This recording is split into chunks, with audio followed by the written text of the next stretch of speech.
Nous sommes ici à Fangeau, au Seignadou, au lieu que... Je vous invite maintenant à me suivre jusqu'au monastère. Nous sommes ici à Toulouse, la capitale du sud-ouest de la France.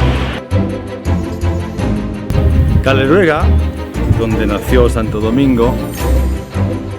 Un compito molto impegnativo. C'è una antichissima e prestigiosa università.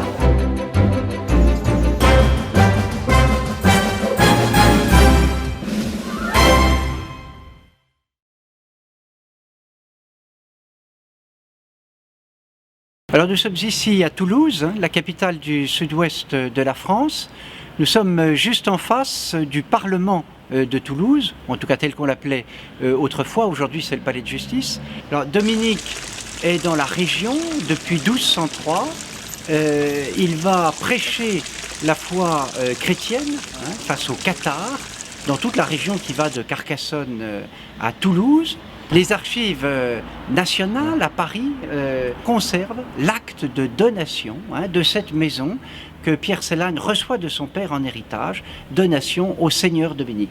Vous le voyez sans doute, elle est adossée à la muraille romaine qui était encore à l'époque la muraille médiévale donc de la ville. Alors je vous invite maintenant à me suivre si vous le désirez pour découvrir cette maison qui est devenue comme un lieu de la mémoire dominicale.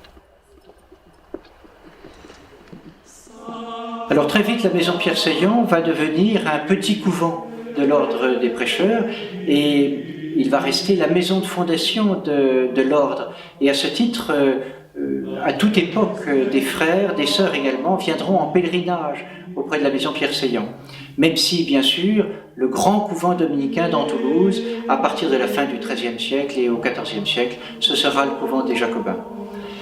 Alors la vie dominicaine va naître en ces lieux, vie communautaire d'abord, toute simple, de frères mendiants, et également vie vouée à la prédication, et notamment vis-à-vis des cathares.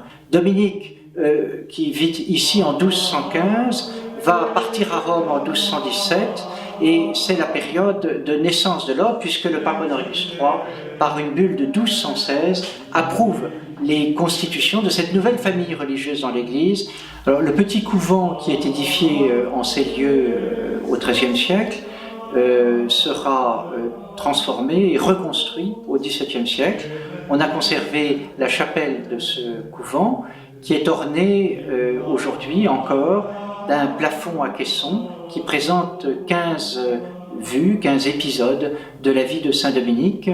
Alors la maison présente également dans l'une de ses pièces un ensemble de 6 tableaux importants du milieu du XVIIIe siècle qui viennent du couvent des Dominicains de Trèves en Allemagne et qui représentent des épisodes de la vie de Saint-Dominique. Nous sommes ici dans cette pièce qui est en quelque sorte le cœur de la maison Pierre Seillant puisque selon une tradition fort ancienne, immémoriale, c'est le lieu où Saint-Dominique se reposait et où des frères également se reposaient.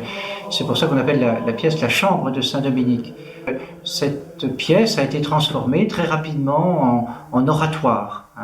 Et donc elle devient un lieu où on peut venir prier, demander l'intercession de Saint-Dominique, se confier à lui. De nombreuses personnes viennent ici se recueillir ou même visiter la maison. La maison Pierre Seillant présente un ensemble d'œuvres à la fois anciennes et contemporaines concernant l'ordre dominicain. Les pièces les plus récentes datent du début du XXIe siècle, comme les vitraux du père Kim, ce dominicain coréen, dont un vitrail orne précisément cet oratoire. Alors toute personne qui le désire est bienvenue dans cette maison et peut venir ici puiser en quelque sorte à la source de la famille dominicaine.